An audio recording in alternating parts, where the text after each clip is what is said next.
You got me, Beachbody. You got me. What's poppin', y'all? Welcome to another episode of Rock Pops on the 20s. I'm your ringmaster and host, Rock Blackwell. And today, we're going to be popping on episode 4. As always, the episode starts off with a little recap from last week, and then they go into life in the house. This week's life in the house started off pretty cool. They talked a little bit. They spotlighted, I believe, Joe and Sabrina a little bit, maybe a little bit Quinn, just to give us some insight into what they're doing. They went into the whole scavenger hunt that Derek and Erica came up with. I thought that was a great idea. Watching them have fun was fun for me. I found myself smiling. I found myself being more engaged in them as people, not just as potential trainers. And I think it's important that we see people have fun. One of the things that's really starting to stand out in the episodes is the leadership that Joe wants to take. Whether or not that means he's actually going to be the one who's a good trainer remains to be seen, although he really is doing a great job. He and Megan are, like I've said before, my top 2 right now.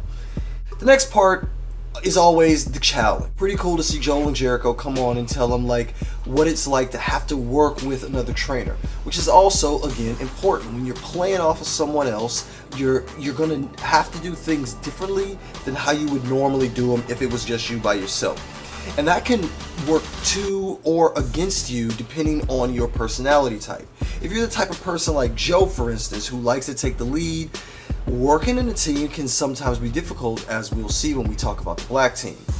Other times, if you want to take the lead but you don't really know how to, working in a team can benefit you, like we saw with some of the other people, kind of like Shalimar, who really was able to utilize the fact that she's working in a team to take her part after watching what other people had done to step forward and do her best. The way they broke the teams up with black and yellow, I just wonder what made them decide to break the teams up the way that they did.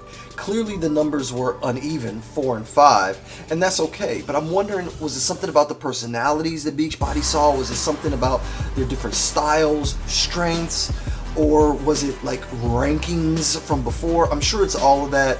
I'm just wondering what it was. At any rate, I think the way that they did it was fair enough.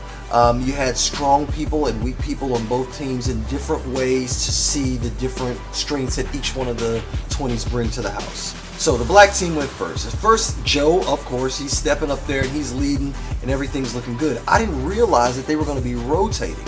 So when they started rotating,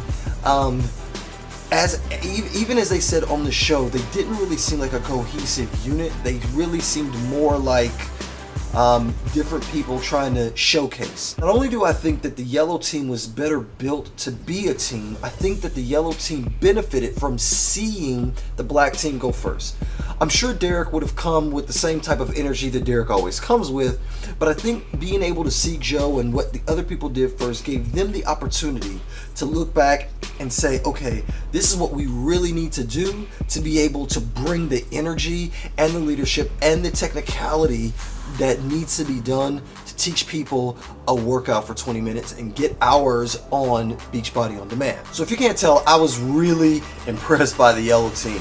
And when they brought the 2 teams out and they were saying, okay, who's going to be the winner, black team or the yellow team, I wrote down my winner. My winner was the yellow team. And sure enough, the yellow team won it. Then the black team also got to do their Beachbody On Demand workout. That's why I said Beachbody got me, because I really didn't see that coming. Now, on to the rankings. Beachbody had Shalimar and Erica in their top 2, with Shalimar being the number 1. Folks, I was way off this week. I mean, just when I thought I knew where they were going, they totally mixed it up on me. Because I still had Joe and Megan as my top 2. I see them leading. I see them doing so well, both within the group and on their own, and pushing different people. I just don't see why they weren't number 1, but it is what it is. Beachbody's bottom 2 were Sabrina and Rachel in that order. Now, I did have Sabrina and Rachel in my bottom 2, but I actually had Sabrina at the bottom this time rather than what they had was Rachel. Just from what I saw, it really seemed like Sabrina was so nervous and she wasn't really able to convey the knowledge that she knows. Clearly, I mean, you look at her, she knows what she's doing. She works hard, you can tell. But so far I haven't been able to get that from her in her workouts. So that's what I got for you this week. Go out on Beachbody On Demand and see both teams actually have workouts out there. Here's my promise to you guys. If you guys get enough people to subscribe to my channel, to comment below, and to like this video, 50 likes, 10 comments from 10 different people, not including me responding, 10 new subscribers to my channel, I will pick one of the 20s workouts and do it.